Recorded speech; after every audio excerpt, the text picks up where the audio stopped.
Okay, so in order to start, we will cover first the table of contents. So today we're going to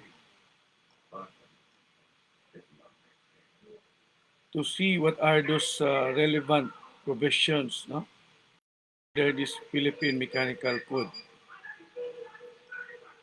So as you can see, beginning chapter 1, we have the general scope requirements for permit application, standards for drawings and inspection.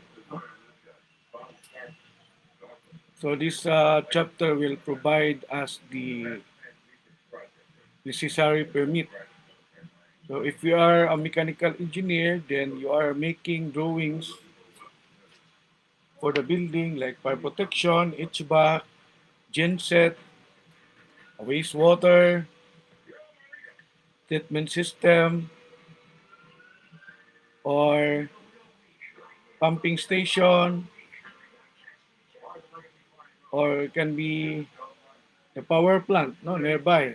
That is a power plant executed by the municipality or the city or the province. No? So we have also here inspection. So we'll see what are the things needed to be inspected. No?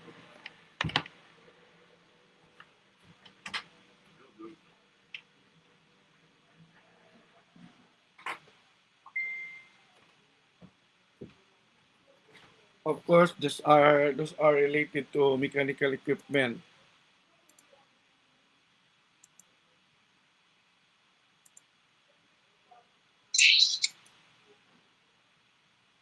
Please mute. So under chapter 2, we have commercial and industrial building. No? So mainly that is also one of our scope. So we have here plant design procedure, general requirements, machinery and equipment, anti-pollution for industrial buildings. So if we talk about commercial, like um,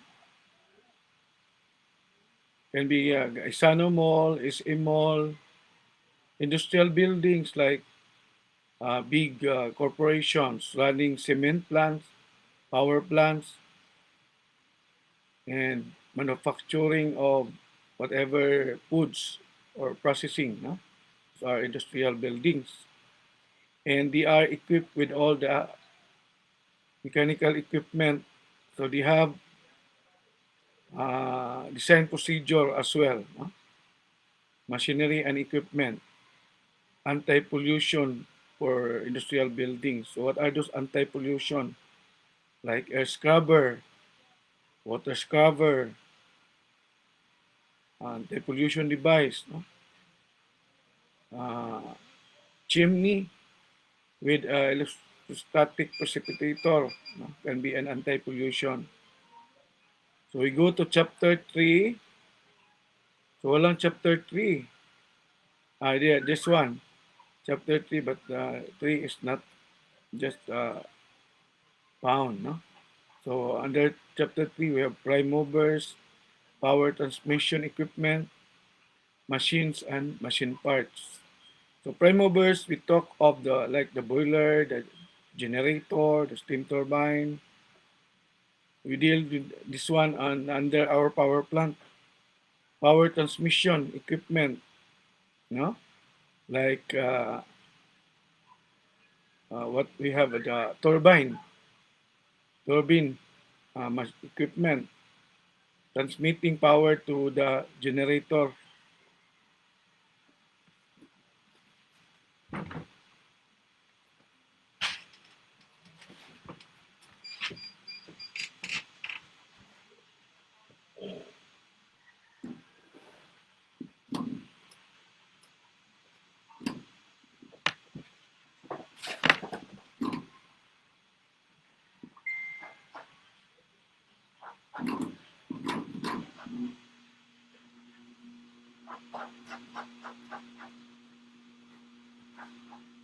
So that's for chapter 3. Here we have also guards, no? Principle of ship machine design, power transmission system. This, this is covered by our Philippine Mechanical Code. So for HVAC, we have the ASRI code. No? For the plumbing, we have the plumbing code. No? For our mechanical, this is our code. No? This is serves as our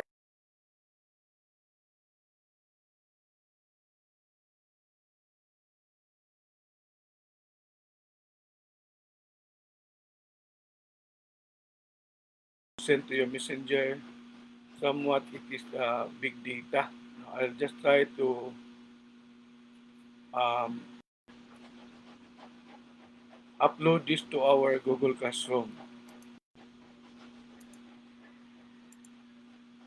Okay, under chapter 4, we have machine guards and safeties at points of operation and danger zones. No? So it talk about the guarding and safety.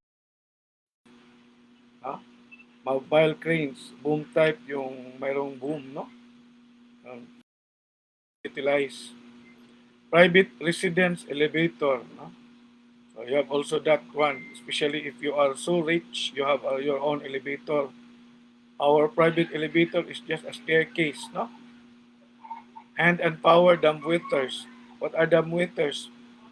These are similar to elevators but used for in the building, like in the motel, in the hotel, no? Intended for services, dumb waiters. Escalators, I know you're familiar. In every mall, you have escalators, no? Moving walks. Have you seen a moving walks like in the airport? No? You just let yourself ride in that escalator, horizontal moving walks. No? So we go now to chapter 7. So this is very familiar to you because you are dealing this in your power plant, boilers and pressure vessels. No? So this is also governed by the OBU. So we have the part 2 boilers. So requirement for miniature boilers. So if you see miniature, small boilers, no? Range boilers. We have also low pressure, then unfired pressure vessel. When you see unfired, so it's not like the boiler when it's fired.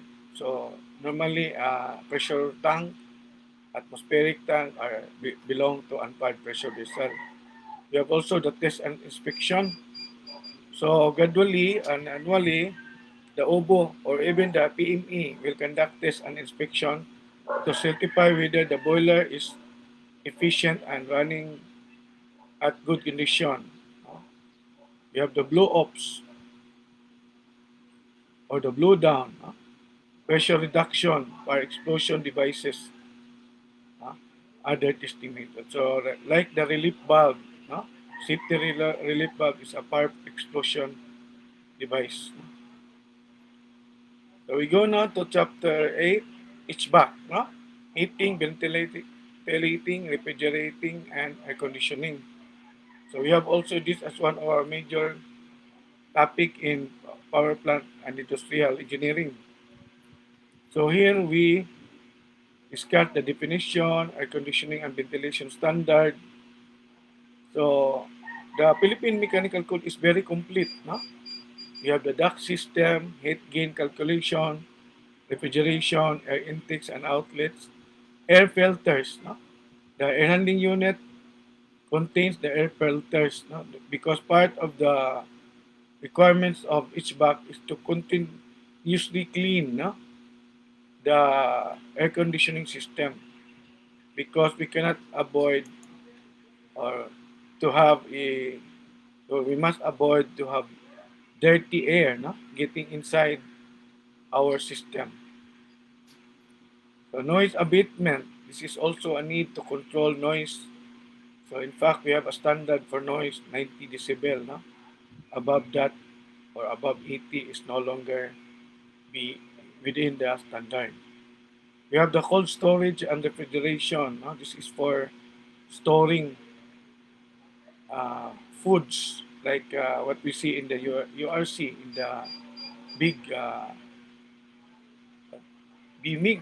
So there are other cold storage, no, to store meat and even vegetables to prevent from early uh, contamination or by degradation. No?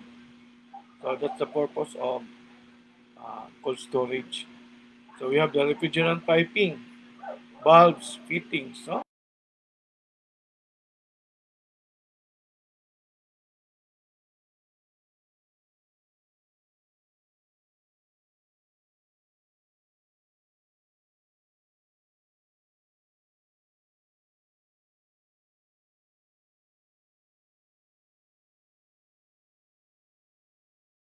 Cleaning alone, that's the necessary pain, no?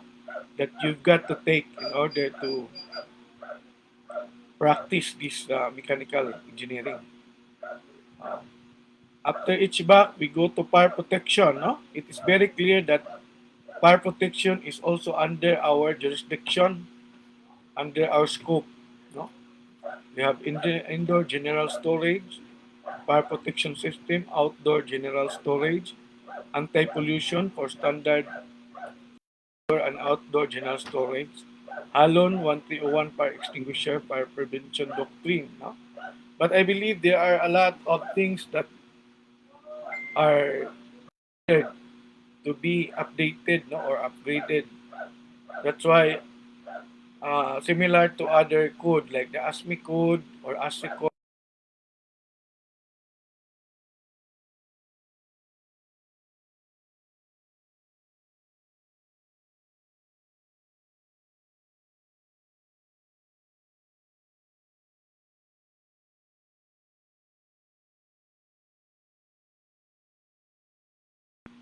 uh, the old one that will govern or rules our code. No?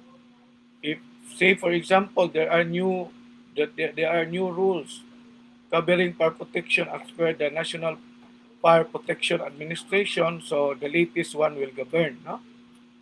Because the Philippine Mechanical Code adheres to international code, no? They will adapt those other international code that are currently updated as well.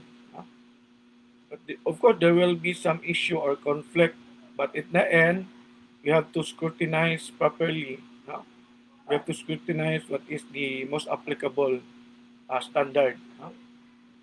So it depends now on the authority having jurisdiction with regard to Philippine Mechanical Code. If there are any issue, that will be